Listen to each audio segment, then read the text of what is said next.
పరిశుద్ధాత్మకు మీలోనున్న పరిశుద్ధాత్మకు ఆలయమై ఉన్నదని మీరెరుగరా. ఆలయం ఉన్నదని మీరెరుగరా అంటే మనలోని దేవుడు నివసించటానికి ఏర్పాటు చేసుకున్న ఆలయమే మానవ దేహం.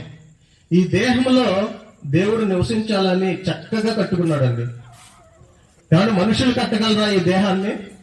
ఎవరైనా ఈ అవయవాలను, ఈ చేతులను, ఈ కాళ్లను, ఈ చేతులను, ఈ కళ్ళను, ఈ ముక్కులను, మనకున్న అవయవాలన్నీ ఏ మనిషి అయినా తయారు చేయగలడా?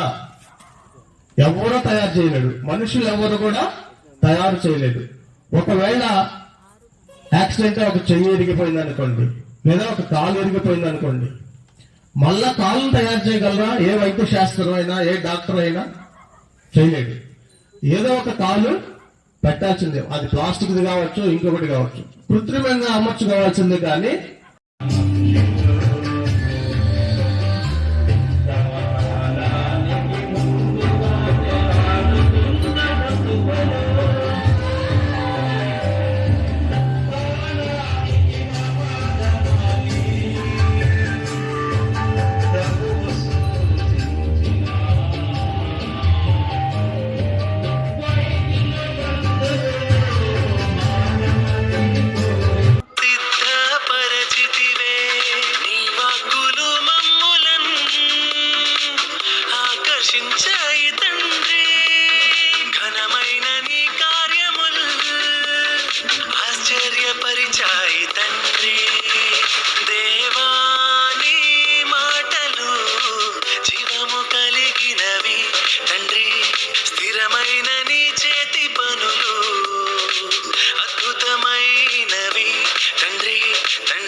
ఇప్పుడు నేను మీతో చెప్పబోయే పాఠం, నీ విలువ నీకు తెలుసా. నీ విలువ నీకు తెలుసా. మనుషులు ప్రపంచంలో వేటికి ఎక్కువ విలువ ఇస్తారంటే, ఎక్కువ డబ్బు పెట్టి వేటిని కొంటారో వాటికే ఎక్కువ విలువ ఇస్తారు. బంగారాన్ని కొన్నా, ఇల్లు కట్టించిన ఎలా చెల్లించగలం. కానీ ఈ ప్రపంచంలో ఎవరు వెలగట్టలేనిది ఒకటి ఉంది. అదేంటి అనుకుంటున్నారా? అది మనమే. మనం విలువైన వారము. విలువ పెట్టి ఎవరు మనల్ని కొన్నారు? ఒకసారి బైబిల్ చూడగలిగితే కొరింథీయులకు రాసిన మొదటి పత్రిక 6వ అధ్యాయం 19వ వచనం. మరొకసారి ప్రియులారా, కొరింథీయులకు రాసిన మొదటి పత్రిక 6వ అధ్యాయం 19వ వచనం. మరొకసారి ప్రియులారా, కొరింథీయులకు రాసిన మొదటి పత్రిక 6వ అధ్యాయం 19వ వచనం. యేసుక్రీస్తుల వారు మనలను విలువ పెట్టి కొన్నట్టుగా ఉంది. యేసు మనలను డబ్బు పెట్టి కొనలేదు, తన రక్తం ఇచ్చి కొన్నాడు. ఎందుకంటే నీకు నీ తండ్రి అప్పగించిన ఈ పని ఈ భూమి మీద చేసి తన తమ్ముళ్ళు చెల్లెలమైన మనం తిరిగి తండ్రి వద్దకు చేరాలని కనుక తండ్రి పనిని చేసి ఆయన ఉన్న పరలోకానికి చేరాలని కోరుకుంటున్నాను. ఇటువంటి అవకాశం ఇచ్చిన దైవజనులకు నా వందనములు. నామంలో నా వందనములు. ఇప్పుడు నేను చెప్పబోయే పాఠం the part shown by Abraham. Just as Abraham obeyed God without questioning, we must obey God. And also our parents, Abraham believed God and it was connected to him as righteousness, and he was called a friend of God. James 2nd chapter 23rd verse. Good hospitality should be shown to those who come home. Treat them, give them water, give them good food. Do not forget to show hospitality to strangers, for by so some doing peoples have shown hospitality to angels without knowing it. ఈ అవకాశం ఇచ్చిన దైవజనులకు నా వందనములు. భూమియు సముద్రము నీవే చేసితివే, ఆనింగి నుండి వర్షమును కురిపించుచున్నావు నా దేవా.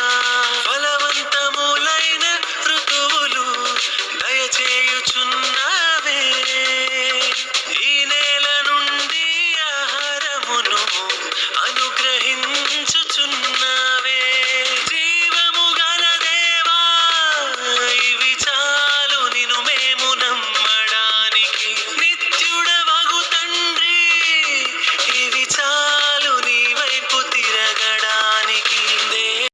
అనాది కాల సంకల్పం ఈ భూమిని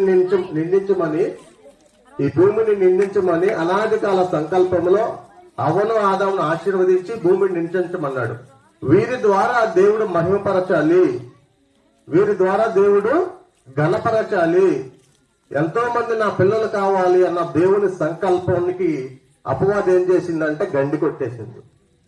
అసలు దేవుని సంకల్పం మనం పుట్టక ముందే జరిగింది. ఎఫెసీయులకు రాసిన పత్రిక 2వ అధ్యాయం 10వ వచనంలో అక్కడ ఏదైతే దేవుని సంకల్పం ఉందో ఈ భూమి మీదకి మనిషి రావటానికి, ఏం చేయటానికి ఈ భూమి మీదకి రావటానికి మనం అదే 2వ అధ్యాయం 10వ వచనం చదివితే నీ మాటలు జీవము కలిగినవి తండ్రి తండ్రి తండ్రి.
ప్రతి జీవికి ప్రాణాన్ని పోసెను నా తండ్రి.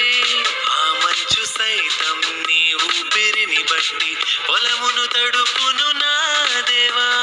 నిర్జలమైన మేఘమున్ జలముతో నింపుదువే, బరువైన మేఘం తేలియాడ పరిపూర్ణ జ్ఞానం నీదే.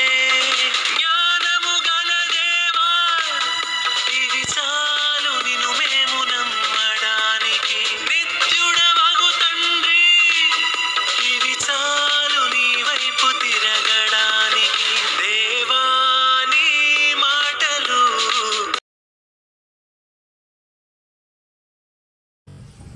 జాగ్రత్తగా ఉండాలి. తండ్రిలో నివాసం ఉంటున్నాం. అప్పటి వరకు మనమంతా ఆదాములోనికి వచ్చేసాం. ఎంతమంది వచ్చారు అంటే ఇప్పటి వరకు ఆదాము నుంచి ఇంకా రాబోయే తరం వరకు దేవుడు ఏదైనా తోటలో తల్లిగా ఆదాములోనికి మన పిల్లలంతా అంటే మన ఆత్మలుగా ఉన్న వాళ్ళనంతా ఊదాడు. జీవవాయువుగా అంటే మనం ఆత్మలుగా వచ్చేసాం. ఎక్కడ వచ్చాం? ఆదాములోనికి వచ్చాం. ఎక్కడి నుంచి? తండ్రిలో నుంచి. అంటే అప్పటి వరకు తండ్రి గర్భంలోనే మనం నివాసం చేస్తున్నాం. ఇక ఆదాము నుంచి ఆయా తల్లుల గర్భాల ద్వారా మనం ఈ భూమి మీదకి ప్రవేశిస్తాం. జీవము కలిగినవి తండ్రి, స్థిరమైన నీ చేతి పనులు అద్భుతమైనవి తండ్రి తండ్రి తండ్రి.